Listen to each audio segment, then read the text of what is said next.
Sure. So just before Ramadan, we were kicking around some ideas, and I kept thinking about the real estate space and saying, okay, this sounds like an interesting space to me. Where's the tech angle? And then I sat down with a friend, and over a 2-hour conversation, he reminded me why he told me about Ethereum back in 2015, and reminded me why I hadn't invested back then. And I thought, yeah, this could be an interesting thing to start thinking about. And thought, cool, let's marry the blockchain with real estate, and there could be some interesting implications there.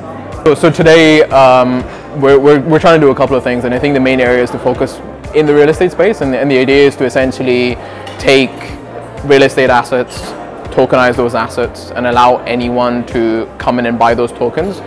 So it could be, so if you think about a traditional REIT, it's essentially unbundling that REIT and basically bringing it to market through a non-centralized venue. So you could come in, let's say, for example, one of the themes could be short-term lets on Airbnb. So I go out and buy, say, a pool of 10 apartments, put those out on Airbnb, tokenize those apartments, sell the tokens. Anyone who owns the tokens can essentially get some income back. They can also trade those tokens. So without having to go through an extensive process of coming out to, say, an exchange like the NASDAQ or NASDAQ Dubai, whatever you want to call it, and having to sign up there, go through a process, anyone could come in with a wallet and essentially buy these tokens. So I think I'm trying to say it's global at this point, and I know that sounds a little bit far-fetched, but the idea is that we could apply what we're building to any market anywhere. I think we will naturally start with what we know, so probably start here and look at maybe markets like Sri Lanka, markets like Singapore, areas that we understand easily, and then as we build the tech out, to be able to take it to other places and potentially partner with asset managers and other participants in the real estate space, and maybe even with other managers of other asset classes, and essentially say to them, here's what we're doing. How can we potentially work together to bring some of these other assets to market, essentially? The challenge that you have today is regulatory. So how do you make sure that, so today there's a lot of hype in the ICO space, there's a lot of hype in the blockchain space. How do you make sure that whatever you're building is on the right side of regulation? So today you've had, guys like the SEC, like the FSA, various regulators around the globe come in and basically say that, hey, we think that tokens are securities. So that's an area that we're spending a lot of time. So I was out in Switzerland earlier this summer talking to some of the guys out there and basically saying, okay, how do we build this in a way that actually makes sense from a regulatory perspective?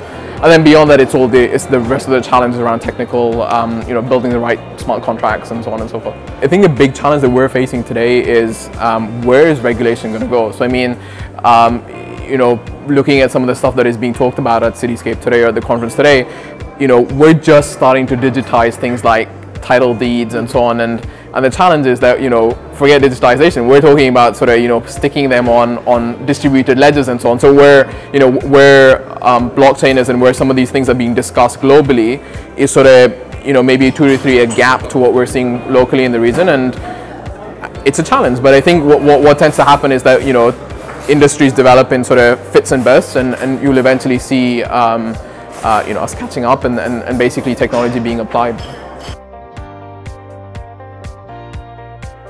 I think it'll be along the lines of what you typically see in the asset management space. So being paid a percentage of assets under management, potentially, there could be some other revenue lines there as well, but it'll be around, you come in, you access this asset, there's some sort of transaction fee or there's some sort of fee to manage that portfolio, and any sort of smart contracts or tokens that we put together will essentially have those factored in. So that's essentially what we're thinking about at this point. I think VC funding still has ways to go. I think there's still a lot of liquidity from participants like private equity, like family houses or family offices, still sitting on the sidelines and not really, again, paying some lip service to coming into this space, but not really coming in.